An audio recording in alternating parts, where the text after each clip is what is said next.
नमस्कार दोस्तों। Principal class 1 deputy director और प्रिंसिपल क्लास 2 की जो वैकेंसी अभी आई है, जिसका एग्जाम सितंबर में है, उसमें पार्ट बी जो है उसमें 10 यूनिट्स में से यूनिट 1 to 4 सभी के लिए कॉमन है। और वो यूनिट ऐसी हैं कि अगर हम उनके ऊपर अच्छे से अगर तैयारी कर लें तो कहीं ना कहीं वो 40 नंबर हमारे लिए एग्जाम में बहुत हेल्पफुल हो सकते हैं। क्योंकि बाकी जो 6 यूनिट हैं बहुत टेक्निकल है। टेक्निकल यूनिट में एकदम सटीक आंसर तक जाना और माइनस मार्किंग वाले क्वेश्चन में बिल्कुल एग्जैक्ट आंसर तक पहुंच के उसको टिक लगाना एक कॉम्प्लिकेटेड प्रक्रिया है। नॉन टेक वाले में टू दी पॉइंट होता है। कोई ईयर पूछ लिया कि कोई एक्स स्कीम है वो किस साल लॉन्च हुई, अगर आपको पता है तो 100% सही, नहीं तो बिल्कुल ही गलत है। तो अभी मैंने आपके लिए मुझे लगा कि यूनिट 1 to 4 में आपकी हेल्प कर सकता हूँ, तो यूट्यूब पे आपके लिए इसके लिए वीडियो भी लाया हूँ। और मैं अभी आपको ये भी अपडेट कर दूं, क्योंकि कई बच्चे फिर इसके बाद मुझे मैसेज भी करते हैं कि क्या आप इसके लिए कोई टेस्ट सीरीज या कोई क्लासेस ले रहे हैं। तो क्लास तो अभी पॉसिबल नहीं है, लेकिन 5 या 6 अगस्त को बिल्कुल फिक्स है। मैक्सिमम 6 अगस्त तक मान लीजिए इसकी एक टेस्ट सीरीज हम लॉन्च कर देंगे। लेकिन वो टेस्ट सीरीज पार्ट ए की पूरी होगी, और पार्ट बी के अंदर जो यूनिट 1 से 4 तक है, यूनिट 1 2 3 4 जो स्किल डेवलपमेंट से संबंधित है, उनकी टेस्ट सीरीज होगी। लास्ट जो 6th यूनिट है वो टेक्निकल है, वो टेस्ट सीरीज हम जो है वो प्रिपेयर करा के आपको नहीं दे सकते। तो जब भी आपका मन करे कि पार्ट ए अच्छे से करना है और पार्ट बी की 4 यूनिट, मतलब मोटा मोटा जैसे सरल कहा जाए कि कुल 90 क्वेश्चन, ठीक है, क्योंकि पार्ट ए के 50 क्वेश्चन और पार्ट बी के 40 क्वेश्चन, 90 क्वेश्चन 150 में से अगर आपको अपने तरफ लेके आना है तो वो एक अच्छी अपॉर्चुनिटी आपके लिए हो सकती है।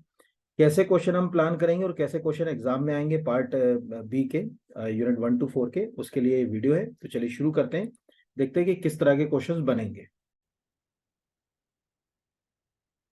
क्वेश्चन है, भारत में सेकेंडरी एजुकेशन में वोकेशनल एजुकेशन की आवश्यकता किस आयोग द्वारा महसूस की गई थी?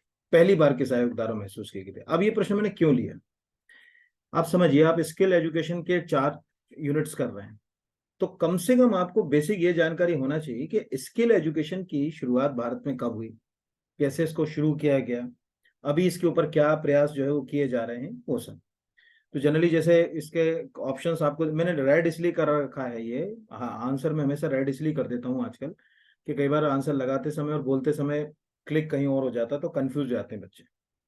तो 1854 का वुड डिस्पैच, भारतीय शिक्षा आयोग 80 जो है वो अगर कहा जाए 1882 है, ये 90 की जगह 1882। वुड अवार्ड सलाहकार समिति 1936, और मुदलियार जो है कमीशन जो है वो 1952-53। तो आंसर जो है वो इसका है 1854 का वुड डिस्पैच। एग्जैक्टली इसको समझने के लिए थोड़ा सा हम जो है वो नीचे चले जाएं, इसी के अगले पेज पे मैंने इसका एक हिस्टोरिकल बैकग्राउंड लगवा दिया।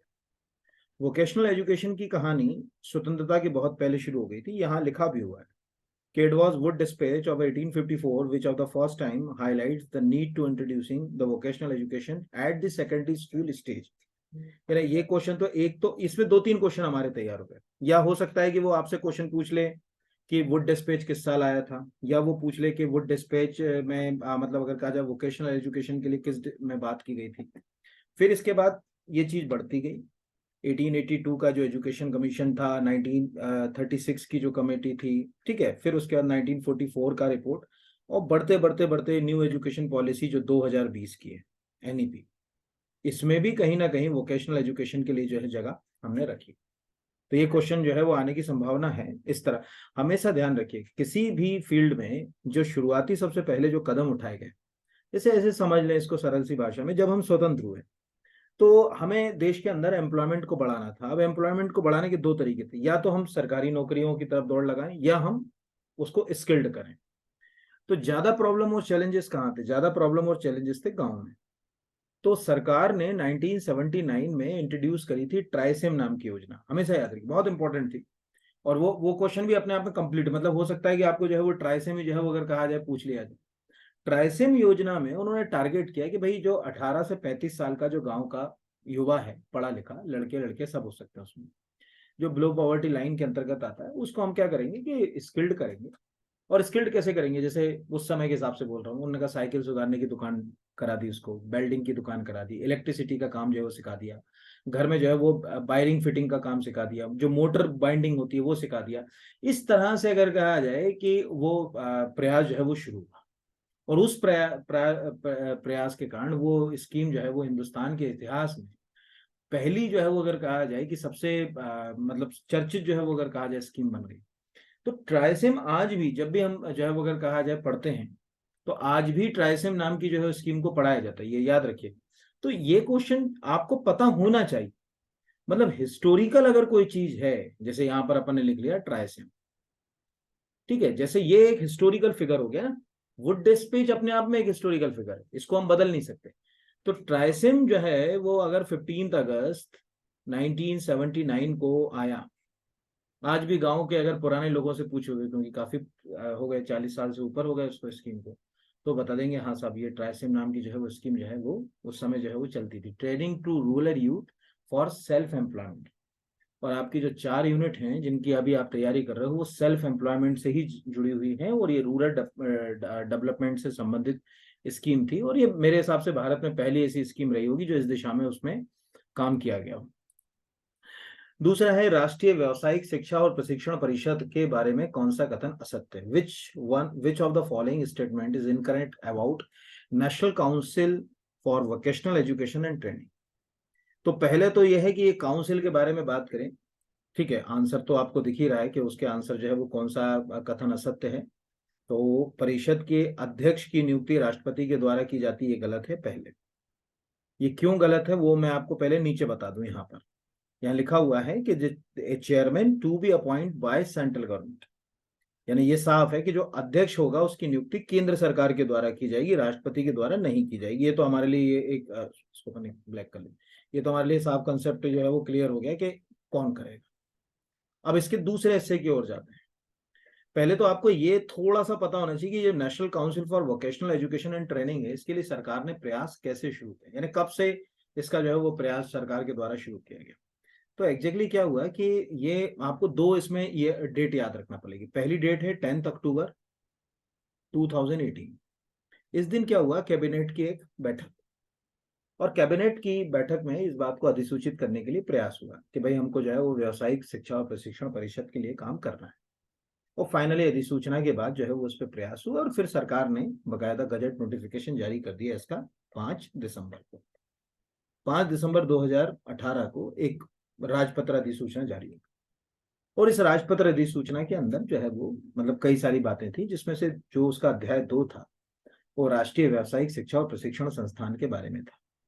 उसमें उन्होंने कहा कि ये जो संस्थान होगा इसमें कम से कम 6 और अधिकतम 10 सदस्य होंगे, ये बिल्कुल सही। परिषद के अध्यक्ष की नियुक्ति, ठीक है, केंद्र सरकार के द्वारा जो है की जाएगी, तो सदस्यों की नियुक्ति भी केंद्र सरकार ही करेगी, तो राष्ट्रपति हटाकर हम उसमें केंद्र सरकार कर सकते हैं, केंद्र सरकार के द्वारा की जाएगी। कार्यपालक सदस्य जो उसमें एग्जीक्यूटिव मेंबर होंगे परिषद की संख्या के आधे से अधिक नहीं होंगे, ये भी उन्होंने साफ कर दिया कि उसमें 2 तरह के मेंबर हैं, एक एग्जीक्यूटिव एक नॉन एग्जीक्यूटिव। तो अगर आप जब मेंबर उसमें कहीं स्पष्ट नहीं, अगर आप इसको ध्यान से पढ़ें तो इसमें ये बात लिखी हुई है, यहाँ पर देखिए, 2 और मोर पर्सन एग्जीक्यूटिव मेंबर, 2 और more person non executive member. लेकिन 2 और मोर, तो मोर का मतलब है अगर 6 मेंबर है तो क्या 6 के 6 बना दोगे, नहीं। इसीलिए उन्होंने नीचे ये हेडिंग डाली, the number of educative member shall not exceed half of the strength of council. ये ध्यान रखिएगा, है ना। बाकी उसका हेडक्वार्टर कहाँ होगा वो तो सरकार जो है वो नियुक्त करेगी, यानी सरकार जो है वो निर्धारण करेगी कि कहाँ उसका हेडक्वार्टर बनाया जाएगा, कैसे बनाया जाएगा, वो यहाँ पर, ठीक है। बाकी जो है वो उसके जो सदस्य और जो अध्यक्ष होगा, इसको अपॉइंट करने के लिए एक कमेटी कॉन्स्टिट्यूट की जाएगी, वो कमेटी कैबिनेट सेक्रेटरी की चेयरमैनशिप में होगी, ठीक है। यहाँ पर CS या कैबिनेट सेक्रेटरी आप लिख लीजिए, कैबिनेट सेक्रेटरी की अध्यक्षता में एक कमेटी कॉन्स्टिट्यूट की जाएगी, वो देखेगी कि किनको अपॉइंट करना है किनको नहीं करना है। तो ये भी एक क्वेश्चन मुझे लगता है कि शायद ये आएगा ही आएगा, क्योंकि ये बिल्कुल नया है और इस पर क्वेश्चन बनने की संभावना है। अगला क्वेश्चन तो आपके लिए प्रश्न चिन्ह है कि अगर आप इस एग्जाम की तैयारी कर रहे हैं तो आप अपनी सोसाइटी से कितना अवेयर है वो देखना। सबसे पहले पहले तो खुद ही सोचिए कि इसका लोगो, अभी तक आपने स्किल इंडिया तो खूब देखा होगा, और आपको मालूम है क्या, ये जो 4 यूनिट है ये पूरी स्किल इंडिया की, इस पूरी यूनिट का कंसेप्ट ही स्किल से संबंधित है। तो स्किल इंडिया की जो बात हो रही, क्या स्किल इंडिया के लोगों को हमने कभी ध्यान से देखा, क्या उसको मीनिंग हम समझ पाए?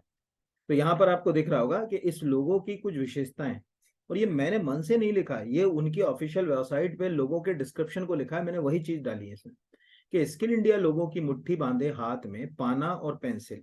ठीक है, यहाँ पर अगर स्पेनर यानी पाना और पेंसिल को कसकर पकड़े हुए दर्शाया गया, बिल्कुल देखिए ध्यान से, आपको कसकर पकड़े हुए दर्शाया गया, ये बिल्कुल सही। पाना तप पाना और पेंसिल को एक साथ पकड़े हुए दर्शाया गया, इसके साथ ठीक है दर्शाने का अभिप्राय कौशल, यानी आपका पाना जो है वो कोई स्किल है कि भैया हमको जो है वो अगर कहा जाए गाड़ी के हम मैकेनिक बनने वाले हैं, या कोई पाना है कि हम भैया इलेक्ट्रिसिटी वाले होंगे। और पेंसिल जो है वो अगर कहा जाए कि इसके लिए आपको शिक्षा भी जरूरी, खाली अकेले पाने से काम नहीं चलेगा और खाली अकेले शिक्षा से भी काम नहीं चलेगा। आने वाले समय में भी ये याद रखना, भविष्य हमारा यही है कि शिक्षा को तकनीक से आप अगर जोड़ दोगे और कौशल से जोड़ दोगे, स्किल एजुकेशन से, तो हम उन्नति कर जाएंगे। तो दर्शाता है कि कौशल और सामान्य शिक्षा दोनों ही व्यक्ति को सशक्त बनाते हैं और दोनों ही भारत के युवाओं की आकांक्षा है, ये बात भी इसमें दिख रही है। लोगों को मोबाइल स्क्रीन पर, तो आपको दिख रहा है कि मोबाइल स्क्रीन पर नहीं दिखाया गया, ये कंप्यूटर पे, इसीलिए यहाँ पर मोबाइल की जगह आप कट करके क्या कर लें, कंप्यूटर, ये कंप्यूटर की स्क्रीन के ऊपर दिखाया गया। चौथा, कौशल भारत कुशल भारत पंक्ति, उसमें नीचे लिखा है कौशल भारत कुशल भारत पंक्ति, इसका भी मीनिंग है, यानी ये ऐसा नहीं कि इसका मीनिंग नहीं। तो लिखा है कौशल भारत कुशल भारत पंक्ति से संदेश मिलता है कि भारतीयों को कुशल बनाने से, कौशल भारत यानी जब हम कुशल बनाएंगे तो भारत कौशल होगा। ठीक है, भारत स्वस्थ खुशहाल समृद्ध होगा और मजबूत राष्ट्र जो है वो अगर कहा जाए बनेगा। तो ये जो है वो अगर कहा जाए इस तरह से मतलब इसको अपन देख सकते हैं कि ये पूरा लोगो है और इसका अपना एक मीनिंग है। ये मीनिंग आपको जो है वो पता होना चाहिए कि कैसे जो है वो अगर कहा जाए रहेगा। इसमें मैं आपको स्क्रीन रोककर इसका ओरिजिनल ऑफिशियल वो दिखाता हूँ, जिससे आपको समझ पड़ेगी इसमें क्या बातें कही।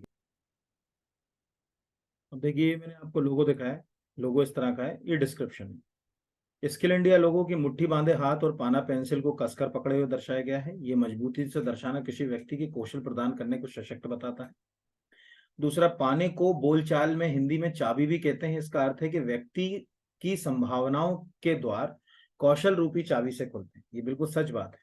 ठीक है, जितनी भी हमारी संभावनाएं हैं वो कौशल से ही होंगी। ये एक ऐसा औजार है जिसका प्रयोग व्यापक स्तर पर होता है, जैसे प्लम्बर, ऑटो मैकेनिक, इलेक्ट्रीशियन इसका प्रयोग आमतौर पर करते हैं, और मैन्युफैक्चरिंग कार्यों में भी इसका प्रयोग बड़े पैमाने पर किया जाता है ना। पाना जो दिखाया गया है, ठीक है, पाना और पेंसिल को हाथ में पकड़े हुए दर्शाया गया है। इसके साथ ही दर्शाने का अभिप्राय कौशल और सामान्य शिक्षा में समान दर्शन है ना। मुट्ठी बांधे हाथ की पृष्ठभूमि यानी हाथ कसा हुआ दिखाया गया है। ठीक है, पृष्ठभूमि में उगते हुए सूर्य को दिखाया गया है। ठीक है, ये ध्यान रखिएगा। जो भारत के उदय, अब ध्यान से देखिए, ये जो आपको जो है वो दिख रहा है यहाँ पर अगर कहा जाए, इसको कस के इस तरह से बनाया गया है कि जैसे अब आप आगे की हो जाए, उदय कौशल की भूमिका पे मतलब संकेत करता है, और लोगों को कंप्यूटर स्क्रीन पर दर्शाया गया है यहाँ पर। तो इस तरह से इंग्लिश भी जो है वो अगर कहा जाए, rising sun is so the backdrop, ठीक है यहाँ पर। तो इस तरह से हम आसानी से इस बात को जो है वो समझ सकते हैं कि पीछे का, लोगों के पीछे का हिस्सा सूर्य को बता रहा है, ये पाना है, ये पेंसिल है, ये कंप्यूटर है। क्या सोचिए, ये प्रोग्राम, मतलब आज आप सोचिए कि हम स्किल इंडिया के ऊपर कितने समय से बात कर रहे हैं। मतलब ऐसा कोई बच्चा जो है वो अगर कहा जाए इस क्लास में नहीं होगा, या हम में से कोई ऐसा नहीं होगा जिसने कभी स्किल इंडिया को जो है वो नहीं देखा हो, या स्किल इंडिया का लोगो नहीं देखा हो। हर गली कूचे में इतने सारे कोचिंग सेंटर्स और इंस्टीट्यूशन जो है वो अगर कहा जाए स्किल इंडिया के ऊपर काम कर रहे हैं, बट क्या कभी हमने ध्यान से उसको देखा कि जो चीज 8 साल से हमारे बीच है, 8 साल, 2015 में आपको मालूम होगा स्किल इंडिया लॉन्च किया था प्रधानमंत्री जी ने। 2015 से जो एक प्रोग्राम चल रहा है भारत के अंदर, ठीक है, यहां पर अगर कहा जाए, उस प्रोग्राम को क्या हम समझ पाए? अब आज का आपका होमवर्क क्या है, एक ऐसा ही लोगो आपको खुद रीड करना है और फिर अपना एक आंसर ढूंढना है। दूसरा है प्रधानमंत्री कौशल विकास योजना। अब आपका होमवर्क है, इस प्रधानमंत्री कौशल विकास योजना में मनुष्य किस जगह दिखता है? ठीक है, ढूंढिएगा। वैसे चलो मैं बता ही देता हूँ, के जो है वो अगर उसको ध्यान से देखोगे तो एक मनुष्य रूपी के, अभी दिमाग, अच्छा हाँ, वहां ध्यान नहीं दिया कभी। ऐसे क्वेश्चंस भी एग्जाम में आजकल पूछे जा रहे हैं, है ना। तो ये ध्यान रखिएगा, मतलब क्या नेचर के क्वेश्चंस पूछे जाएंगे वो भी मैं आपको बता दूं कि आजकल, और एमपीपीएससी बहुत अपडेट हो गया। गए जमाने के आप गाइड और किताब और पुराना धर्रा पढ़ रहे हैं तो कुछ वो डे टू डे, अभी आपने असिस्टेंट रजिस्ट्रार का पेपर देख लो, धराशायी कर दिया। ठीक है, हमारी अप्रोच के तो अनुरूप है, हम तो खुश हैं भैया। ठीक है, लेकिन अच्छे खासे हमारे बच्चे भी निकले उसमें। बट बेसिक अगर कहा जाए, जो बात है बुनियादी रूप से, वो आपको यहाँ पर समझाने के लिए काफी है। चलिए अगले के ऊपर बढ़ते हैं। अब अगला दिख रहा है यहाँ पर, अगर कहा जाए कि मिनिस्ट्री ऑफ स्किल डेवलपमेंट यानी कौशल विकास मंत्रालय द्वारा चलाए जा रहे संकल्प कार्यक्रम के संबंध में निम्नलिखित में से कौन सा कथन जो है वो गलत है? Which of the following statement is incorrect regarding the संकल्प program being run by the Ministry of Skill Development? पहला, संकल्प कार्यक्रम विश्व बैंक के लोन की सहायता से संचालित हो रहा है, बिल्कुल सही है। The Sankalp programme being the implement with the help of loan from the world bank, ये बिल्कुल सही है। Sankalp programme was launched on 19th of Jan 2018, ये भी बिल्कुल सही है। संकल्प जो अगर कहा जाए प्रोग्राम को 2018 में जो है वो सरकार ने जो है वो लॉन्च किया था यहाँ पर। तीसरा, संकल्प कार्यक्रम के वर्षवार लक्ष्यों का के लिए 8 संवितरण लिंक संकेतक जो है वो जारी किए गए हैं, यानी डिसबर्समेंट लिंक जो इंडिकेटर है 8 हैं, ये भी बिल्कुल सही। और संकल्प कार्यक्रम के जो परिणाम क्षेत्र हैं वो अगर कहा जाए कि यानी रिजल्टेड एरिया है वो 5 है, ये गलत है।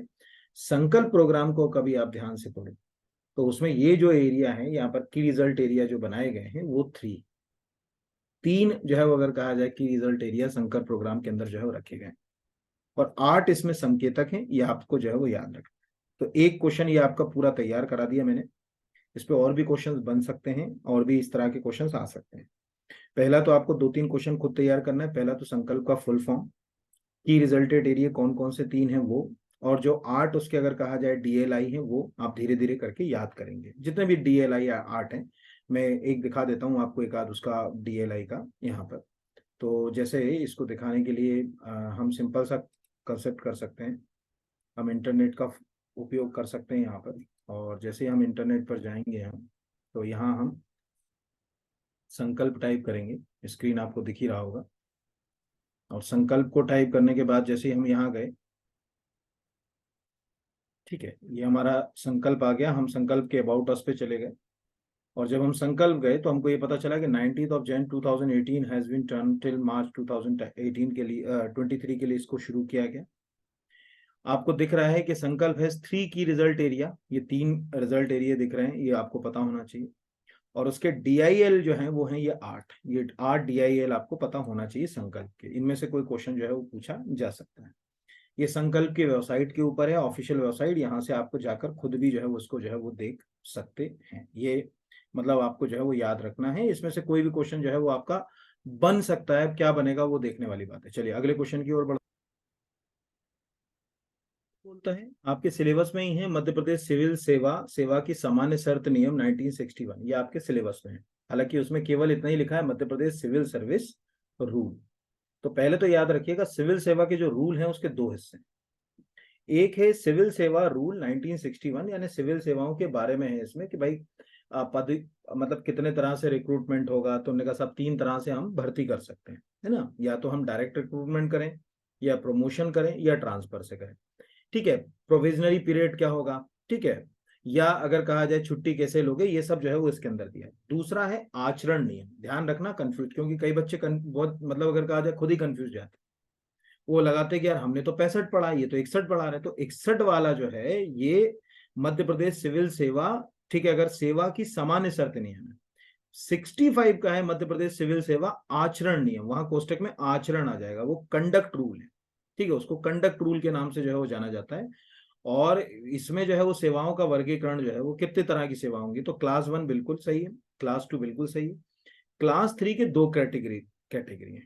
ठीक है, क्लास 3 के अंदर मतलब जो क्लास 3 दिया हुआ है इसकी जो कैटेगरीज हैं वो 2 तरह से उसको कैटेगरी के अंदर जो है वो डाला गया है। पहली कैटेगरी जो है, इसको यहाँ पे करूँ, इसके अंदर ये वाला जो दिख रहा है, इसके अंदर जो है वो अगर कहा जाए 2 कैटेगरी है। कैटेगरी नंबर 1 जो है वो है लिपिकीय, और कैटेगरी 2 जो है वो है नॉन लिपिकीय। ठीक है, यानी गैर लिपिकीय, यहाँ लिख दे रहा हूँ, इसको ऐसे समझो जैसे कोई पूछे कि क्लास 3 सर्विसेज मध्य प्रदेश में कितने तरह की, 2 तरह की। पहला लिपिकीय, और दूसरा गैर लिपिक। ठीक है, यानी 3 वाले के अंदर 2 हिस्से हैं, ए और बी। और चौथी जो अगर कहा जाए Madhya Pradesh civil service class 4, यानी चतुर्थ श्रेणी की जो सेवाएं होती है उसमें कोई गैर लिपिकीय या अलिपिकीय नहीं होता। ये ध्यान रखिए, वो केवल क्या कहलाएंगी, Madhya Pradesh civil service class 4, यानी मध्य प्रदेश, ठीक है, सिविल सेवा चतुर्थ श्रेणी। ये 4 जो है वो अगर कहा जाए क्लासिफिकेशन, तो ये मैंने आपको बता दिया। क्लास 1 तो एक ही होगी, क्लास 2 भी एक ही होगी, क्लास 3 के 2 हिस्से होंगे, लिपिकीय और नॉन लिपिकीय, यानी लिपिकीय और गैर लिपिकीय। और क्लास 4 वाली के अंदर केवल और केवल कहा जाए इतना ही लिखा मिलेगा आपको, चतुर्थ श्रेणी।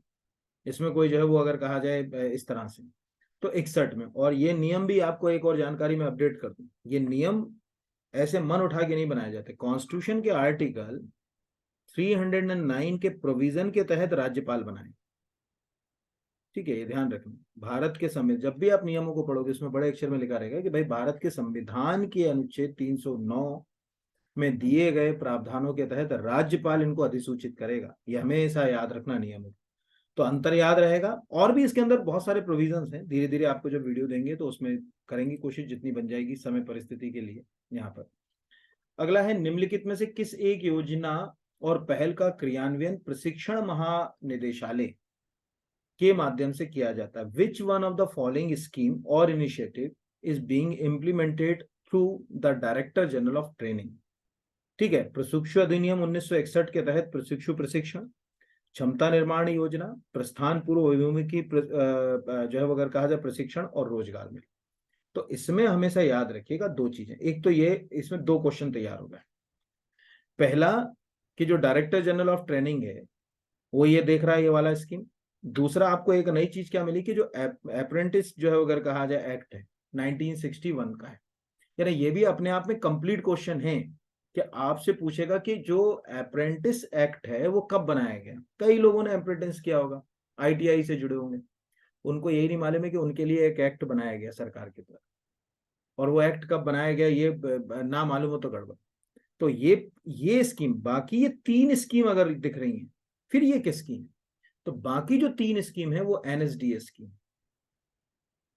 ठीक है, यहाँ पर ये ध्यान रखिएगा। मतलब ये भी एक प्रश्न खड़ा हो जाता है कि यार ये जब एक ही स्कीम जो है अगर कहा जाए ये देख रहा है, तो जो बच्चे जो है वो मतलब बाकी जो है वो अगर कहा जाए कि स्कीम जो है वो किसके द्वारा जो है वो देखी जा रही है, उसके लिए भी तो है वो कोई जो है वो कोई इंस्टीट्यूशन जो है वो होगा।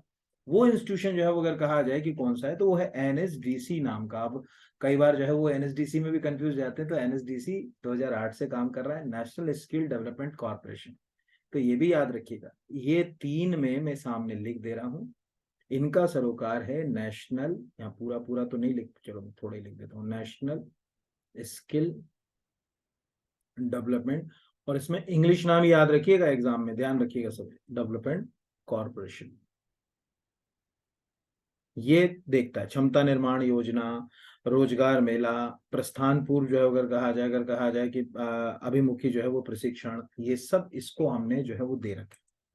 ये बकायदा जो है वो एक इंस्टीट्यूशन है, और ये भी जो है वो आपके क्या बोल सकते हैं कि मतलब कौशलगत शिक्षा को जो है वो बढ़ावा देने के लिए जो है वो काम कर रहा है। इतना अपने को याद रखना है, बाकी तो खैर कोई काम करे।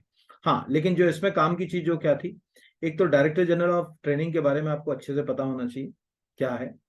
दूसरा जो है वो अप्रेंटिस एक्ट 1961, कम से कम आपको ये ईयर याद रखना चाहिए, बाकी भले ही आप याद ना रखें लेकिन ईयर तो कम से कम आप याद रखें। अगला वही है, डायरेक्टर जनरल ऑफ ट्रेनिंग। प्रशिक्षण महाविद्यालय निम्न में से कौन सा कार्य नहीं करता। पहला, व्यवसायिक प्रशिक्षण हेतु समग्र नीतियां, मानक, ठीक है, मानदंड और मानक तैयार करना। बिल्कुल करेगा भाई, जब प्रशिक्षण दे रहा है तो उससे संबंधित नीतियां तो देखेगा। महिलाओं के लिए व्यवसायिक प्रशिक्षण कार्यक्रम आयोजित करना है, बिल्कुल करता है। व्यवसायिक मार्गदर्शन एवं रोजगार परामर्श प्रदान करना, ये भी करता है। लेकिन व्यवसायिक रोजगार के लिए परीक्षाओं का संचालन कर केंद्रीय राज्य उपक्रमों में भर्ती नहीं करता है। कोई ये अगर कहा जाए रिक्रूटमेंट एजेंसी नहीं है। रिक्रूटमेंट के लिए अलग से जो है वो एजेंसियां काम करती है, जिनका काम केवल और केवल जो है अगर कहा जाए रिक्रूटमेंट होता है। ये कुछ काम करता है जैसे dual system of training, trade testing, ठीक है, यहाँ पर अगर कहा जाए वोकेशनल ट्रेनिंग प्रोग्राम, ये सब ये देखेगा। बट आप सोचो कि वो रिक्रूटमेंट करने लगे तो रिक्रूटमेंट का जो है वो उसको जो है वो काम नहीं दिया गया। तो ये भी मेरे हिसाब से शायद आईएमपी क्वेश्चन मान लो, इस तरह के क्वेश्चनों का बड़ा एक इंपॉर्टेंट रोल होता है और एग्जाम पॉइंट ऑफ व्यू से ये पूछे जाते हैं। मैं एक ही क्वेश्चन में कई सारे क्वेश्चन इसलिए शामिल कर लेता हूँ कि कोई क्वेश्चन तो कहीं ना कहीं लिंक हो जाए या जो है वो बन जाए ओवरऑल। अगला है स्वॉट एनालिसिस मॉडल, ये भी सिलेबस में है। मैं निम्न में से किसी का संबंध अपॉर्चुनिटी से नहीं, ठीक है, यहाँ पर ये जो है वो अगर कहा जाए उत्पाद। अब पहले तो समझ लीजिए शॉर्ट मतलब अब शॉर्ट मॉडल क्या कहता है। यहाँ पर शॉर्ट बेसिक अगर कहा जाए बिजनेस मैनेजमेंट मॉडल है और ये कहीं ना कहीं मार्केटिंग से जुड़ा हुआ मॉडल भी। जब हम कोई व्यवसाय करते हैं तो व्यवसाय करने के दौरान जो जो चैलेंजेस हम फेस करते हैं उन चैलेंजेस से हम कैसे बचें, उनके लिए जो है वो शॉर्ट जो है वो एनालिसिस जो है वो मॉडल हमारे सामने जो है वो। और ये मॉडल आज से नहीं चल रहा है, ये ध्यान रखिएगा, ये 60s में जो है वो पहली बार जो है वो शुरू हुआ था। और एल्बर्ट जो है वो हैम्फ्री ने इस मॉडल को इंट्रोड्यूस कराया था दुनिया से। यहाँ पर भी मैं लिख देता हूँ, ठीक है। यानी इसके लिए सबसे इंपॉर्टेंट अगर कहा जाए कि जो टेक्निक है उसके लिए एक नाम याद रखना, यहाँ लिख दे रहा हूँ मैं, एल्बर्ट हैम्फ्री। कब की बात है? 60s की, ठीक है, 1960s की, यूएसए की। अब उन्होंने क्या कहा, उन्होंने एक ये चीज कही कि भाई कोई भी बिजनेस होगा तो उसके दो हिस्से होंगे। एक हिस्सा कहलाएगा स्ट्रेंथ, ठीक है, और एक हिस्सा कहलाएगा उसका वीकनेस, ठीक है, मेन अगर कहा जाए। और वो हिस्से आपस में जो है वो किसी ना किसी तरीके से जो है वो जुड़ जाएंगे। अब आपस में किसी ना किसी तरीके से जुड़ जाएंगे का क्या मतलब होता है, ये भी जो है वो अगर कहा जाए हमको समझ में आना चाहिए कि भाई जो जैसे कहा जाए कि आपस में आपस में जुड़ेगा तो कैसे। जैसे आप अपने ऊपर देखो, कोई भी चीज को आप अपने ऊपर लोगे ना तो शायद आप बहुत ज्यादा अच्छे से समझ पड़ जाओ। जैसे मैं आज अपने लिए बात करूं, सबसे पहले तो मुझे देखना पड़ेगा कि मेरी स्ट्रेंथ क्या है, ठीक है। यानी यहाँ पर इसके चार हिस्से हैं, ठीक है, ध्यान रखिए। सबसे पहला मेरा स्ट्रेंथ, ठीक है, स्ट्रेंथ यानी ताकत। तो मेरी पहली, मैं अपनी स्ट्रेंथ की बात कर रहा हूं, मेरी स्ट्रेंथ है मेरा नॉलेज यानी ज्ञान, ठीक है। मुझे चीजें आती हैं, वही मेरी रोजी रोजी चला रही है, जीविका चला रही है। यानी हम कह सकते हैं स्ट्रेंथ का सबसे अच्छा हिस्सा है नॉलेज, स्ट्रेंथ का सबसे अच्छा है हिस्सा स्किल लेवल, ठीक है, यहाँ पर अगर कहा जाए। और जैसे आज आप लोग मुझे फॉलो तो करते ही नहीं हो क्योंकि आपको लगता है कि यार पढ़ाने वाले को तो 200 लोगों ने देखा, 400 लोगों ने देखा, तो उसको फील नहीं करते। रेपुटेशन स्ट्रेंथ होती है। बड़ी बड़ी कोचिंगों को क्यों लोग बाग फॉलो करते हैं, वो क्या क्या पढ़ा रहे हैं वो तो वही जाने, लेकिन रेपुटेशन है उनका तो स्ट्रेंथ, सीधी सी बात है, स्ट्रेंथ है। तो हम ये कह सकते हैं ना कि मैं अपनी स्ट्रेंथ क्या होता है, मेरे रिसोर्स, मेरा स्किल लेवल है ना, जो है अगर कहा जाए मैं किस स्टाइल में काम कर रहा हूँ यानी प्रोसेस क्या है मेरे सिस्टम की, रिपुटेशन क्या है मेरी अगर कहा जाए, मेरा नॉलेज, ये सब मेरी क्या है अगर कहा जाए स्ट्रेंथ में। यही उल्टा कर दूं तो मेरी क्या हो जाएंगी, वीकनेस। यानी एस तो ये हो गया, डब्ल्यू यानी वीकनेस क्या है मेरी, ठीक है। यहाँ पर weaknesses, weakness lake of knowledge या नॉलेज गैप, ठीक है। यहाँ पर अगर कहा जाए फंडिंग का ना होना, मेरे पास पैसे की कमी होना, मेरे पास फंड की कमी होना, ये मेरी जो है वो अगर कहा जाए वीकनेस के अंतर्गत। अपॉर्चुनिटी, ठीक है, तीसरा जो है वो अगर कहा जाए ओ यानी अपॉर्चुनिटी। अपॉर्चुनिटी क्या होंगी, एक सिंपल सा सबसे अगर कहा जाए अपॉर्चुनिटी, कंज्यूमर बिहेवियर सबसे अच्छी अपॉर्चुनिटी है, लेकिन कैसे, चेंजिंग कंज्यूमर बिहेवियर, बहुत इंपॉर्टेंट याद रखिएगा। आज मैं ऑनलाइन आपको पढ़ा पा रहा हूँ, मेरी टेस्ट सीरीज अभी मैंने असिस्टेंट स्टार में भी अच्छे खासे मेरे बच्चे जो है वो ने टेस्ट सीरीज दी और अच्छे बच्चे निकले भी मेरे। ये मेरे लिए अपॉर्चुनिटी थी क्योंकि अब जो है वो पढ़ने वाले बच्चों का जो है वो बिहेवियर बदल रहा है। वो क्या सोच रहे हैं कि अब हम ऑनलाइन मोड पे पढ़ें। तो यानी हम क्या कह रहे हैं कि चेंजिंग कंज्यूमर बिहेवियर, ठीक है, नया इनोवेशन। ये जैसे क्या कहा जाए, आज मार्केट में अगर किसी प्रोडक्ट की डिमांड है तो अपॉर्चुनिटी है। अगर आपका कोई कॉम्पिटिटर नहीं है तो अपॉर्चुनिटी है। अगर आप बाजार में अपनी आसान, आज बाजार में आसानी, यूट्यूब ने बहुत ज्यादा लोगों को आसान बना दिया। कोई भी आदमी कोई भी अपना हुनर यूट्यूब के माध्यम से करोड़ों अरबों लोगों तक पहुंचा रहा है और अच्छा खासा अर्न कर रहा है। ये भी जो है अगर कहा जाए इजी एक्सेस टू मार्केट, ये भी अपॉर्चुनिटी है। ये तीनों बातें अपॉर्चुनिटी, इसके अलावा और क्या अपॉर्चुनिटी हो सकती है, जो मैंने कहा ना कि कंज्यूमर बिहेवियर एक अपॉर्चुनिटी हो सकती है अगर वो बदल रहा है। नया इनोवेशन अगर हम कुछ लेकर आ गए, नया इनोवेशन अगर कहा जाए वो अपॉर्चुनिटी है। लेकिन जहां अपॉर्चुनिटी होगा वहां मतलब कहीं ना कहीं थ्रेट, थ्रेट का मतलब है कि क्या चीजों से हमको नुकसान होगा, वो भी होगा थ्रेट। कि अगर हमारे, ठीक है, पहले से कोई कॉम्पिटिटर है तो वो हमको आगे बढ़ने ही नहीं देंगे। सोचो ना, अगर मान के चलिए किसी व्यवसाय के अंदर पहले से ही अगर कोई ज्यादा कॉम्पिटिटर है तो अगर कहा जाए हमको बढ़ने नहीं देंगे। अगर इकोनॉमी है, मतलब सस्ते से सस्ती कोई चीज मिल रही, तो वो किसी को आगे बढ़ने देती, किसी को आगे नहीं बढ़ने देती। एनवायरमेंटल फैक्टर जो है वो अगर कहा जाए, उसके थ्रेट की भूमिका के अंदर जो है वो आता है। तो इस तरह से हम ये कह सकते हैं कि वो कंज्यूमर बिहेवियर को, तो ये जो एल्बर्ट हेम्फ्री थे, इन्होंने जब ये सॉर्ट मॉडल SWOT को लेकर आए दुनिया के सामने, तो लोग समझने लगे कि भाई किसी भी चीज में हमारी स्ट्रेंथ क्या होगी और हमारी वीकनेस क्या होगी। ये एक पूरा टॉपिक है आपको, मैं मतलब इतना समय मैंने इसलिए आपके लिए दे दिया इसमें भी कि टॉपिक है। तो यहाँ पर अब क्या आपके लिए हेल्पफुल है, यानी इस मॉडल के अंदर S जो है वो आपके लिए हेल्पफुल है, और O जो है वो आपके लिए क्या है, हेल्पफुल है। यानी इस मॉडल के अंदर अगर हम इसको ऐसे समझ लें, SO, ठीक है, यानी अपॉर्चुनिटी, वीकनेस और थ्रेट, ये दो चीजें आपको आगे बढ़ाएंगी। आप सबको भी ऐसे भी अगर कहा जाए, इनको बोलते हैं हेल्पफुल फिगर, ठीक है, हेल्पफुल। और ये दो जो है वो अगर कहा जाए, हेल्पफुल का जस्ट उल्टा कर लो, ये क्या कहलाएंगे, हार्मफुल। ठीक है, आपकी वीकनेस, आपके थ्रेट, यहां पर अगर कहा जाए, ये एक आपको याद रखना। कोई भी जो बिजनेस मॉडल होता है उसके अंदर बहुत इंपॉर्टेंट रोल प्ले करती है। तो ये इस तरह से आप सॉर्ट को और भी अपने स्तर पर भी आप स्टडी करिए, पर मैंने बेसिक आपको ये बता दिया कि ऑलमोस्ट जितने भी बिजनेस स्ट्रेटजी हैं उसमें इसको 2x2 मैट्रिक्स मॉडल को बहुत ज्यादा इस्तेमाल किया जाता है। इसको 2x2 मैट्रिक्स भी कहा जाता है ना, ये बहुत इस्तेमाल होता है।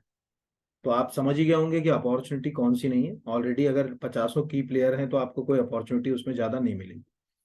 अगला है यहाँ पर, ठीक है, शॉर्ट एनालिसिस मॉडल में राजनीतिक हस्तक्षेप, यानी पॉलिटिकल इन्फ्लुएंस या इंटरप्शन जो भी अगर कहा जाए, और पर्यावरणीय कारक यानी एनवायरमेंटल फैक्टर किस एक भाग में माने जाए, क्या स्ट्रेंथ होंगे। कोई एनवायरमेंटल फैक्टर आ जाए, मतलब कहीं क्लाइमेट चेंज हो जाए, कहीं बाढ़ आ जाए, कहीं लैंडस्लाइड्स हो जाए, तो उससे क्या होगा, स्ट्रेंथ है आपकी, वीकनेस है, अपॉर्चुनिटी, ये थ्रेट है। थ्रेट मतलब कि कहीं ना कहीं इससे आपके बिजनेस को नुकसान हो सकता है। तो ये भी अभी मैंने जो ऊपर आपको बताया था उसी के साथ जो है वो अगर कहा जाए, इनको हार्मफुल माना जाता है। और ये किसी भी अगर कहा जाए बिजनेस मॉडल के लिए, इसके लिए नहीं। और अभी सोचो, पॉलिटिकल क्यों मैं बोल रहा हूँ, इंटरफेरेंस। आज सरकार मान के चलिए, ऐसे समझ लीजिए यूट्यूब पे हम वीडियो बनाते, अब सरकार ने कल को जो है वो नई पॉलिसी लेके लेके आ गई कि जो भी लोग यूट्यूब पे वीडियो बनाएंगे उसके लिए कुछ फलाने नहीं है। तो कहीं ना कहीं जब आप कोई नई पॉलिसी रूल लाते हो, तो वो किसी के लिए अपॉर्चुनिटी भी होते हैं और किसी के लिए वो जो है अगर कहा जाए थ्रेट भी होते हैं। तो यहाँ अगर कहा जाए कि जो पॉलिटिकल इंटरफेरेंस, जब राजनीति ज्यादा हस्तक्षेप करती है, तो थ्रेट के रूप में ज्यादा जो है वो सामने आता है। ये अपने को पता होना चाहिए। तो शॉर्ट के बारे में ये बेसिक है, पता हो तो अच्छा है। अगला है, प्रधानमंत्री कौशल विकास योजना के संबंध में कौन सा असत्य है, ये भी बहुत इंपॉर्टेंट है। प्रधानमंत्री कौशल विकास योजना वर्ष 2015 में प्रारंभ की गई थी, ये बिल्कुल सही है। प्रधानमंत्री कौशल विकास योजना was launched in the year 2015। प्रधानमंत्री कौशल विकास योजना 4.0 या 4.0 की घोषणा 2023 के बजट में की गई, ये भी बिल्कुल सही है। आपको मालूम होगा कि मतलब अगर कहा जाए कि ये जो बजट था, इस बार का जो बजट 2023 का है, उस बजट में सरकार ने सप्तऋषि शब्द का जो है वो कहा जाए प्रयोग किया। सरकार चाह रही थी कि कहीं ना कहीं जो है वो हम अलग अलग, और युवाओं के लिए, क्योंकि हमारे देश में दुनिया में सबसे ज्यादा युवा आबादी हमारे पास है। दूसरा, हमारे पास वर्किंग कैपिटल यानी 15 to 59 एज ग्रुप जो है वो अच्छा खासा है। इसीलिए जो है अगर कहा जाए कि इस बजट में जो है इसको भी लाया गया, ये भी ठीक है। इस योजना के 8 घटक हैं, ये बिल्कुल सही गलत है, ठीक है, ये ध्यान रखिए। और मध्य प्रदेश में इस योजना का क्रियान्वयन MPSSDEGB के द्वारा किया जा रहा है, ये बिल्कुल सही है। मैंने इसकी लिंक लगवा दी नीचे। ये तो गलत हो गया, मतलब आपके दिमाग में ये तो एक, मतलब अगर कहा जाए आंसर तो यहाँ तैयार ही हो गया कि आपसे अगर कोई पूछ ले कि भाई जो है वो प्रधानमंत्री कौशल विकास योजना के बारे में कुछ बताओ, तो आपने आंसर कर दिया कि हाँ भाई, प्रधानमंत्री कौशल विकास योजना क्या है, कैसे जो है वो काम कर रही। और अभी जब 2015 में लॉन्च हुई, उसके बाद से अभी तक 3 इसके अगर कहा जाए फेज कंप्लीट हो चुके हैं। और अब जो है वो अगर कहा जाए इसका जो है वो फेज नंबर 4 जो है वो शुरू हो रहा है, क्योंकि अभी 2023-24 के बजट के दौरान सरकार ने इसके 4th फेज की जो है वो घोषणा कर दी। दूसरा, अगर कहा जाए कि इसमें ये सी है, यहाँ पर आप सी लगा लेना। कई बार क्या होता है, टाइपिंग में छोटी मोटी मिस्टेक तो हो ही जाती है यहाँ पर। जब आप इसके कंपोनेंट्स की बात करेंगे तो इसमें मेन, अगर कभी भी आप इस योजना को इसकी वेबसाइट पे जाके पढ़िए, तो आपको ये पता चलेगा कि इसके जो कंपोनेंट पार्ट थे वो सरकार ने दो हिस्सों में इसको डिवाइड कर रखा, सेंट्रल वाला और स्टेट वाला। वो मैं आपको दिखा दूंगा अभी। दूसरा कि आपके लिए एक नया यहाँ पर जो है वो इंस्टीट्यूशन का नाम आ गया ये। अब आपको इसको खुद सर्च करके पढ़ना है। इसके नाम की कहानी का अंश तो मैं नीचे दिखा दे रहा हूँ। यहाँ पर ये लिखा हुआ कि अभी जो सरकार ने यानी केंद्र सरकार ने जो फंड सैंक्शन किया था 2022 में, लिखा था प्रिंसिपल अकाउंट ऑफिसर, ये इसका बकायदा जो है वो, तो लिखा हुआ है कि हमको कहाँ मिला, वो Madhya Pradesh state skill development and employment guarantee board. तो एक तो हमारे यहाँ स्किल डेवलपमेंट पे सबसे इंपॉर्टेंट अगर कहा जाए कि एक इंस्टीट्यूशन के रूप में आप इसको भी याद रख सकते हो, MPSSDEGB। ये मतलब एक इंपॉर्टेंट जो है वो अगर कहा जाए इंस्टीट्यूशन हो सकता है, और एक इंपॉर्टेंट जो है वो अगर कहा जाए कि ये क्वेश्चन भी हो सकता है एग्जाम पॉइंट ऑफ व्यू से। दोनों ही नजरियों से ये मतलब इंपॉर्टेंट। तो इस तरह से आपको ये पता, एक मतलब नया जो है वो मतलब जो है वो अगर कहा जाए कि क्वेश्चन जो है वो मिल गया। अगला है यहाँ पर अगर कहा जाए नेशनल अप्रेंटिस प्रमोशन स्कीम, राष्ट्रीय शिक्षुता संवर्धन स्कीम के घटकों में कौन सा। अब कई बार अपन जो है शिक्षुता जो है वो शब्द बहुत ज्यादा प्रयोग ही नहीं करते, तो एकदम मुंह से निकलता भी नहीं। कौन सा सत्य। पहला, वित्तीय प्रोत्साहन प्रौद्योगिकी और ठीक है एडवोकेसी सहायता प्रदान करने के लिए अगस्त 2016 में इस स्कीम की शुरुआत की गई, ये बिल्कुल सही। इस स्कीम के तहत प्रति शिक्षु प्रति माह निर्धारित वृत्तिका का जो भी उसको मिलेगी उसका 25% भाग, जो अधिकतम 1500 रुपए से ज्यादा नहीं हो सकता, वो हम देंगे। प्रति शिक्षु मूल प्रशिक्षण लागत का जो भी उसकी लागत है, ठीक है, अधिकतम 7500 रुपए उसको साझा किया जाएगा। और इस स्कीम के लिए शिक्षु अधिनियम 1961 यानी अप्रेंटिस जो है अगर कहा जाए कि एक्ट 1961 को 2016 में समाप्त कर दिया गया, ये बिल्कुल गलत है। ये एक्ट अभी भी काम कर रहा है, एक्ट समाप्त कर दोगे तो काम ही नहीं होगा। ठीक है, एक्ट ही तो जो है वो स्ट्रेंथ है अगर कहा जाए उनके लिए। तो ये क्वेश्चन आपको दो जगह काम आएगा। एक तो सबसे अच्छा ये पता चल गया कि नेशनल अप्रेंटिस जो है शिप जो है वो प्रमोशन जो स्कीम है उसके तीन मेन ग्राउंड क्या है। ये तीन, ये मोस्ट आईएमपी आपका फ्री का क्वेश्चन तैयार हो गया, इसमें तीन क्वेश्चन तैयार हो गए। एक तो ये इनमें से कोई एक पूछ सकता है, प्लस वो तीन यही के ही दे सकता है, और एक कोई जो है वो अलग कर सकता है। तो ये मतलब लिंक हो गया क्वेश्चन के, इस तरह से लिंक करके जो है क्वेश्चन आपसे पूछ लेगा।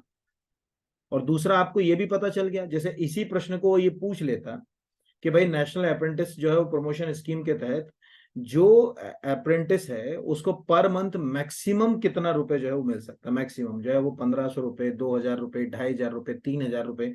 एक क्वेश्चन ये हो सकता है। या मैक्सिमम परसेंट पूछ लेगा, ठीक है, या ट्रेनिंग कॉस्ट का अधिकतम कितना मिलेगा। या मतलब एक क्वेश्चन, दो क्वेश्चन, तीन क्वेश्चन, इसी के अंदर क्वेश्चन पे क्वेश्चन है। मतलब आपस में जो है वो कई सारे क्वेश्चन क्या होगा इसके अंदर जो है वो लिंक आपस में जो है वो करका। तो इस तरह से ये जो है वो प्रश्न जो है वो आपसे पूछा जा सकता है। ठीक है, अगले क्वेश्चन की ओर बढ़ते हैं। राष्ट्रीय कौशल योग्यता फ्रेमवर्क या national skill qualification framework was notified for the first time in 15 अगस्त 2013, 27 दिसंबर 2013, 5 सितंबर 2015 और 25 दिसंबर। अब ये देखो क्या होता है, एक तो प्रश्न पेपर तुम्हारा माइनस मार्किंग वाला, और सबसे बड़ी प्रॉब्लम ये है कि अगर हम तुक्का लगाएं तो हमारा दिमाग या तो 5 सितंबर जाएगा या वो 25 दिसंबर जाएगा। यानी हम या तो दीनदयाल उपाध्याय जी के जन्मदिन की ओर दौड़ लगाएंगे, प्रधानमंत्री जी के जन्मदिन की ओर दौड़ लगाएंगे, या अटल बिहारी वाजपेयी के जन्मदिन की ओर दौड़ लगाएंगे, क्योंकि ज्यादातर स्कीम सरकार इन्हीं के नाम से और इन्हीं के जन्मदिन वगैरह पे जो है वो लॉन्च कर। और उसमें हमारे जो है वो 3 नंबर तो गए, प्लस 1 नंबर और हमारा उसने खा लिया।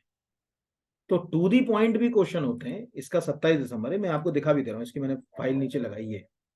तो यहाँ पर अगर कहा जाए गजट का मैंने हिस्सा उतना लगा लिया कि ठीक है, मतलब इसके ऊपर जो है वो मीटिंग जो हुई वो हुई 19 दिसंबर 2013 को यहाँ पर, और इसको नोटिफाइड किया गया 27 दिसंबर 2013 को। तो आपको ये दोनों ही वर्ड क्वेश्चन क्वेश्चन काम के, 19 दिसंबर 2013 भी अपने आप में क्वेश्चन है और 27 दिसंबर 2013 भी अपने आप में क्वेश्चन। दोनों ही क्वेश्चन जो है वो आपको आ सकते हैं। बस वहां ध्यान रखना है कि मेरा जितना मत जाता है कि अगर जो आएगा ज्यादा तो ये वाला क्वेश्चन ज्यादा पूछेगा वो पहले वाले की तुलना में। तो इसके ऊपर ज्यादा जो है वो आने की संभावना है, उसकी आने की संभावना थोड़ी सी जो है वो कम।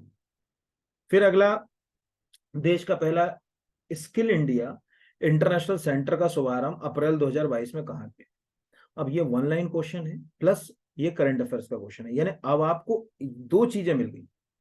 पहला आपको मिल गया कि एक तो सब्जेक्ट का क्वेश्चन हो गया यूनिट 1 to 4, दूसरा करंट अफेयर्स में हो गया। ये आपको पार्ट मतलब यहां पर उलझन ये है कि आपको पार्ट 1 में भी आ सकता है। जैसे एक ऐसा समझाता हूं मैं। अभी एक असिस्टेंट रजिस्ट्रार का एग्जाम हुआ है ना, उसको भी मैंने पढ़ाया था बच्चों को मेरे। तो उस समय क्या था कि उसके पार्ट बी के सिलेबस में एनआईसी था। ठीक है, यानी जो पार्ट बी उसके सिलेबस में एनआईसी था। बच्चों ने एनआईसी जो है वो पार्ट बी में पढ़ा। लेकिन आश्चर्य की बात है कि उन्होंने एनआईसी का यानी नेशनल इंफॉर्मेटिक्स सेंटर किस वर्ष स्थापित हुआ, वो क्वेश्चन पार्ट ए में पूछ लिया। अभी आप देखिएगा, कभी आपको मिल जाए असिस्टेंट रजिस्ट्रार का, ऐप के ऊपर जाइएगा, ऐप के ऊपर भी पेपर पड़ा हुआ है, आपको लगेगा यार ये क्या उलझन है। तो ये क्वेश्चन फर्स्ट पेपर में मतलब फर्स्ट पार्ट में भी आ सकता है क्योंकि करंट से। तो ये आंसर है भुवनेश्वर। ये मैंने लगा दिया कि Shri Dharmendra Pradhan launch the India first skill India international centre world wide academy and national academy for the skill teachers at SDI Bhubaneswar. ये सब कुछ जो है वगैरह कहा जाए, है ना। तो ये सब चीजें यहाँ पर आ गया। First skill India international centre, world wide skill academy and national academy for skill जो है वो टीचर्स, ये ध्यान रखिएगा। ये यहाँ पर आपको इसमें ये लिखा हुआ है कि 25 करोड़ जो है वो youngsters of India including 75 lakh of the Orissa in the age group of 15 to 25 year need to be जो है, बाकी तो तुम खुद भी पढ़ सकते हो, उसमें कोई बड़ा इशू है नहीं यहाँ पर। लेकिन यानी मैंने आपको क्या बता दिया कि ये क्वेश्चन दो जगह आपका जो है वो लिंक हो गया। ठीक है, ये ध्यान रखिए। फिर अगला है औद्योगिक मूल्य संवर्धन के लिए कौशल सुदृढ़ीकरण के परिणामों में शामिल नहीं। विच one of the following is not include the outcome area of skill strengthening for industrial value enhancement. ठीक है, आपको मालूम होगा एक स्ट्रीम आपको एक पूरा के पूरा टॉपिक है ये एग्जाम में ना, IMP है ये। और भी क्वेश्चन जब हम कराएंगे टेस्ट सीरीज में भी तो बहुत सारे देंगे, यहाँ भी कराएंगे। ऐसा नहीं कि टेस्ट सीरीज में देंगे तो यहाँ नहीं देंगे, वहां भी कराएंगे। उसमें जो है अगर कहा जाए ये टॉपिक है। पहला, ITI के बेहतर कार्य निष्पादन करेगा। ITI और प्रशिक्षणों का सहयोग करने के लिए राज्य सरकार की क्षमता में वृद्धि करेगा कि कैसे जो है वो और ज्यादा राज्य सरकार अच्छा काम कर सके। बेहतर और व्यापक प्रशिक्षण कराएगा ये भी। लेकिन यार ITI को जो है वो अगर कहा जाए, ऐसा थोड़ी है कि ITI कर लिया तो जो है गवर्नमेंट जॉब में पहली प्रायोरिटी तुमको है कि नहीं, तुमको ही दे देंगे जॉब, बाकी किसी को जॉब नहीं देंगे। यानी कुछ क्वेश्चन ऐसे होते हैं एग्जाम हॉल में जिनमें अगर हम आंख बंद करके इसको आप आंख बंद करके आंसर तक खुद भी जा सकते थे। आपको लगता है हाँ यार ऐसा तो नहीं है ना कि किसी ने ITI ट्रेनिंग है तो उसी को जो है वो परफॉर्मेंस दिया जाए, वो कहीं नहीं लिखा है कि उसको हर जगह परफॉर्मेंस मिलेगा और इसके लिए ये, इससे तो उसका कोई कनेक्शन है ही नहीं। तो जब इससे कनेक्शन नहीं है तो हमारा जो है वो अगर कहा जाए आंसर भी आ गया। हाँ, अब आपको लगेगा कि यार थोड़ा सा इसके बारे में पता भी तो होना चाहिए, तो मैंने इसके नीचे इसकी लिंक लगा रखी, ये जो प्रोग्राम है इसकी लिंक लगा रखी। तो यहाँ पर आपको दिख रहा है इम्प्रूव्ड परफॉर्मेंस ऑफ ITI, ये पहला इसका ऑब्जेक्ट। इंक्रीज, यहाँ पर नीचे लिखा, एक second sorry, increase capacities of the state government to support ITI। ठीक है, अप्रेंटिस जो है वो ट्रेनिंग। तीसरा है इम्प्रूव्ड ट्रेनिंग एंड लर्निंग। चौथा है इम्प्रूव्ड अगर कहा जाए ब्रॉडनेस एंड अप्रेंटिसशिप ट्रेनिंग। ये चार बातें इसके अंदर उन्होंने रख दी। इन चार बातों के ऊपर जो है वो काम करेगी ये इसके, ये आपको पता होना चाहिए। अभी तक के परफॉर्मेंस यहाँ पे लिखे हुए हैं, आप चाहो तो इसके परफॉर्मेंस भी लिख सकते हो कॉपी में स्क्रीन को रोक कर कि 31 जो है वो स्टेट और यूनियन टेरिटरी के अंदर ये काम कर रहा है। टोटल 314 ITI फ्रॉम 23 स्टेट्स जो है काम कर रहा है। ये अभी भारत सरकार की वेबसाइट पे इतना ही अपडेट, तो मैंने वही के वही जो है वो लगा दिया। और हो सकता है कि इसमें से कोई क्वेश्चन जो है वो आपको बन जाए, क्या बनेगा वो तो देखने वाली बात है। अगला है मध्य प्रदेश स्किल डेवलपमेंट प्रोजेक्ट के लिए निम्न में से किस संस्था से लोन प्रदान किया, निम्न में से किस संस्था द्वारा लोन प्रदान किया गया। Which one of the following organisation has the provide loan for Madhya Pradesh skill development project. ठीक है, विश्व bank, Asian development bank, new development bank, government of India. तो इसका आंसर है एशियन डेवलपमेंट बैंक। इसकी ऑफिशियल वेबसाइट मैंने लगा रखी, इसमें लिखा है कॉस्ट ऑफ फाइनेंसिंग ADB ने इतना जो है वो अगर कहा जाए फंड दिया, और इसमें कुछ फंड जो है वो अगर कहा जाए मध्य प्रदेश शासन ने करा है। कब अप्रूव हुआ, तो 3 सितंबर 2018 को हुआ। अभी क्या है, तो ऑनगोइंग यानी चल रहा है। कहाँ से हुआ, किसके लिए, तो department of technical education skill development and employment government of Madhya Pradesh को। किस एजेंसी से गया, प्रोजेक्ट ऑफिसर कौन है, तो यहाँ प्रोजेक्ट ऑफिसर का नाम भी लिखा हुआ है। ये पूरा मध्य प्रदेश शासन की ऑफिशियल वेबसाइट से मैंने लिया है। आधिकारिक वेबसाइट के ऊपर इनका ये पूरा डला हुआ, वहां से लिया है, क्योंकि ऐसे क्वेश्चन क्या होते हैं कि बहुत सारे गलत होने की संभावना रहती है। तो जो है वो ये भी एक प्रश्न जो है वो आपको पूछा जा सकता है। अगला है, Madhya Pradesh global skill park के साथ कितने संभागीय आईटीआई को जोड़ा गया है? हाउ मेनी डिविजनल जो है वो आईटीआई हैज बीन लिंक्ड। अब तुक्के से भी तुम 10 तो लगा सकते थे कि 10 हमारे यहाँ संभाग है, पर होता क्या है कि जो माइनस मार्किंग वाले क्वेश्चंस होते हैं उनमें तुक्के में भी हाथ पैर फूल जाते हैं कि लगाऊं कि नहीं लगाऊं, करूं कि नहीं करूं। तो एक तो ये प्रश्न इसलिए आएगा क्योंकि देखो संत रविदास के ऊपर मध्य प्रदेश सरकार बहुत काम कर रही है। अभी 100 करोड़ की लागत से उनका मंदिर बन रहा है, नंबर 1 यहाँ पर पहला। दूसरा, प्रधानमंत्री जी आके जो है वो कई बार जो है वो स्टेटमेंट में बात कर चुके हैं। तीसरा, Madhya Pradesh global skill park का नाम बदल के संत श्रोमणी संत रविदास जो है वो ग्लोबल स्किल पार्क कर दिया गया। यही भोपाल में गोविंदपुरा के पास बन रहा है यहाँ पर। तो उससे, और अभी एमपीपीएससी मेंस में भी आ गया वो क्वेश्चन, जिसने मेंस दिया होगा उसमें भी जो क्वेश्चन जो है वो पूछा जा चुका है। तो 6, 7, 9, 10, तो 10 है। इन्हीं की ऑफिशियल वेबसाइट से मैंने लगाया। ग्लोबल स्किल पार्क आपको भोपाल में दिख रहा है। डिविजनल आईटीआई आपको जो है 10 वहां पर जहां होशंगाबाद दिख रहा है, बस उसको नर्मदापुरम कर लेना, ठीक है, यहाँ पर। और उसके अलावा जो है वो ग्लोबल उसका स्किल सिटी मतलब global skill park city campus जो है वो आपको यहाँ दिखा। तो इस तरह से उनकी वेबसाइट के ऊपर उन्होंने ये भी बताने की कोशिश करी कि हम क्या प्रयास कर रहे हैं, कैसे कर रहे हैं, और उस पर क्या हो सकता है। ठीक है, अगला मतलब ये याद रखिएगा। हाँ, अगला क्वेश्चन मोस्ट से मोस्ट आईएमपी, मतलब जैसे कहते हैं ना सबसे ऊपर आईएमपी वाला। व्यवसायिक शिक्षा के क्षेत्र में कार्य करने वाले पंडित सुंदर, ये अपने आप में एक एपेक्स इंस्टीट्यूशन है इस दिशा में। पंडित सुंदरलाल शर्मा केंद्रीय व्यवसायिक शिक्षा संस्थान भोपाल निम्न में से किस संस्थान की एक इकाई के रूप में काम करते हैं? Pandit Sundarlal Sharma central institute of vocational education Bhopal which work in the field of vocational education as a apex body. ठीक है, वोकेशनल एजुकेशन में यहाँ तो कई उसमें अगर कहा जाए, what is the unit of which of the following? NCERT, AICTE, NCVT, UGC। ज्यादातर बच्चे तुक्का मारेंगे NCVT। NCERT कोई दिमाग ही नहीं लगाएगा कि अच्छा ये NCERT चलाता है इसको। और चूंकि मध्य प्रदेश में है और भारत में अपने आप में इकलौता है, ये भी आश्चर्य की बात है कि मध्य प्रदेश में है एनसीईआरटी का और पूरे इंडिया में अपने आप में इकलौता है। तो एक तो ऐसे भी एमपीपीएससी के प्री के लिए भी और फर्स्ट पेपर के लिए भी क्वेश्चन है, तो उसी की वेबसाइट से मैंने ये लगाया। उसको इस तरह से लिखते हैं PSSCIV, ये फुल फॉर्म भी याद रखना। Pandit Sundarlal Sharma central institute of vocational education is an apex research and development organisation in the field of vocational education. It is constitute unit of national council of education research and training, establish in 1993। Most IMP हो गया। By the ministry of education, most IMP हो गया। किसके अधीन आएगा? तो शिक्षा मंत्रालय के। किसके अधीन काम कर रहा है? तो एनसीईआरटी के। कब स्थापित किया गया? तो 1993 में। कहाँ है? तो श्यामला भोपाल, मतलब भोपाल है। किन क्षेत्रों में काम कर रहा है? तो जो है वो 6 जो है वो फील्ड्स हैं। एग्रीकल्चर, यानी एक पूरा कंप्लीट टॉपिक हो गया ये आपका। एग्रीकल्चर, एग्रीकल्चर मतलब कृषि, एनिमल हस्बेंड्री मालूम ही है, पशुपालन, बिजनेस और commerce, engineering technology, health, paramedical science, home science and hospitality hospitality management समझते हो? अतिथि सत्कार, किसी होटल में जाते, आइए आइए बहुत स्वागत है आपका, खान पान, अतिथि संस्कार, सब हॉस्पिटैलिटी के अंतर्गत आता है। ठीक है। And the humanity science education research with 5 centre, यानी 5 सेंटर्स के माध्यम से काम कर रहा है यहाँ पर। वो मेन वो है उसका। तो ये अपने आप में, जब देखिए आपका राज्य किसी चीज में अगर सबसे ऊपर है तो उसमें जो है अगर कहा जाए क्वेश्चन जो है वो आपसे पूछा जा सकता है।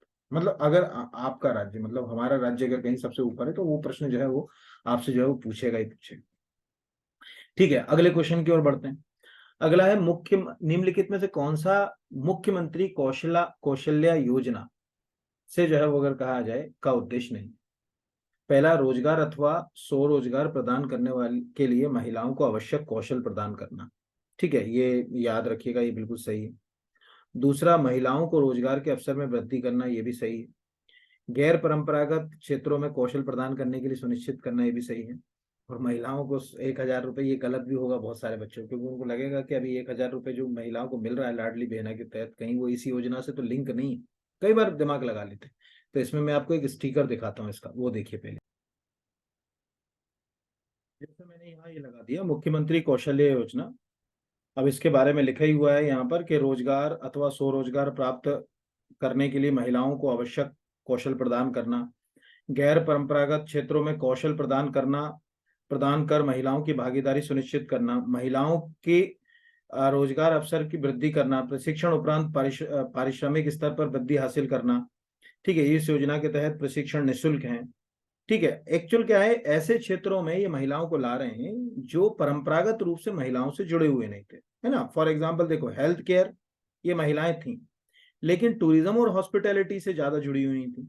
तो यहाँ पर आपको दिख रहा है कि ये कुछ सेक्टर्स उन्होंने बता दिए कि health care, retail, security, automotive जो है अगर कहा जाए यहाँ पर, और इसमें बकायदा सेक्टर के मॉड्यूल हैं कोर्स के। तो अपन एक आइडियल देख रहे हैं कि 2 महीने, 3 महीने, 6 महीने के जो है वो कोर्सेज इसमें दिए गए हैं। एक अच्छी बात अपने को पता चली कि जो सामान्य प्रशिक्षण की अवधि है वो 15 दिन से लेकर 9 महीने तक है, यानी अधिकतम 9 महीने तक का अपने को जो है वो ड्यूरेशन यहाँ पर जो है देखने को मिल रहा है, जो 100 से 1200 घंटे तक होगा।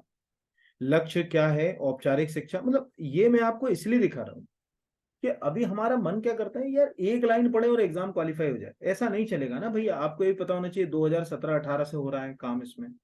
आपको ये पता होना चाहिए कि प्रशिक्षण की अवधि क्या होगी, कौन से सेक्टर्स हैं जिनके अंदर जो है वो ये फोकस कर रहे हैं। ये बकायदा मध्य प्रदेश सरकार, कौन इसको चला रहा है, ये भी प्रश्न आ सकता है कि तकनीकी शिक्षा एवं कौशल विकास विभाग, ये इसकी पेरेंट एजेंसी जो इसको चला रही है।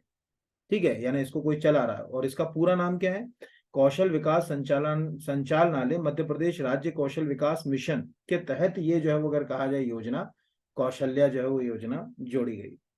ठीक है, तो मतलब ऐसे क्वेश्चंस आपको पूछे जा सकते हैं।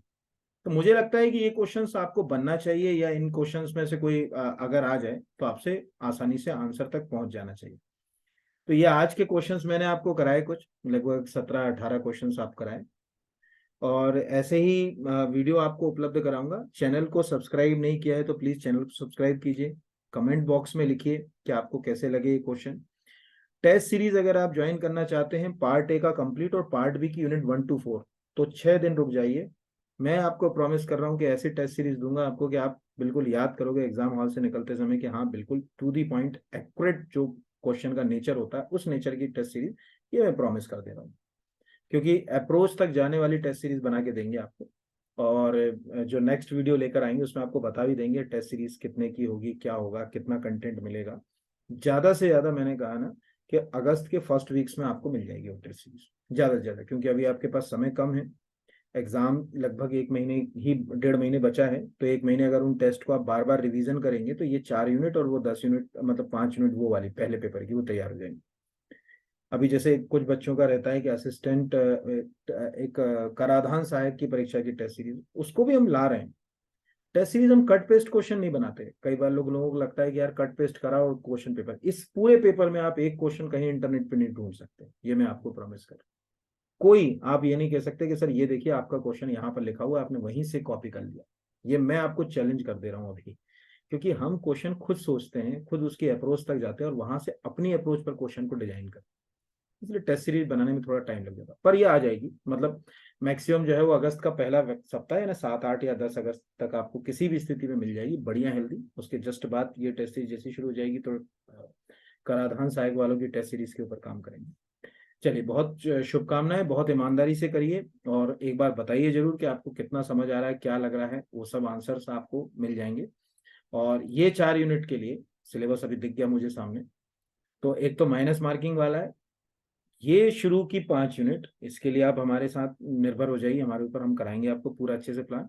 और ये 4 यूनिट के क्वेश्चन बाहर नहीं आने देंगे। अच्छा, क्योंकि ये टेक्निकल वाला तो कराना हमारे लिए संभव नहीं है। और आज भी इन 4 यूनिट के संतुलन के साथ जो है वो मैंने ये क्वेश्चन सेलेक्ट किए, पूरा संतुलन के साथ। चलिए, बहुत बहुत शुभकामनाएं, ईश्वर करे कि आपको सफलता मिले। खूब ईमानदारी से मेहनत कीजिए, प्लीज रिक्वेस्ट है, चैनल को सब्सक्राइब कीजिए। अगर आपको लगता है कि आप अपने दोस्तों तक उस चैनल को पहुंचाकर उनके लिए भी कुछ अच्छा कर सकते हैं तो वो भी कोशिश कीजिए। ठीक है, और कमेंट्स बॉक्स में लिखिए कि और हम आपकी क्या हेल्प कर सकते हैं। धन्यवाद आप सभी को।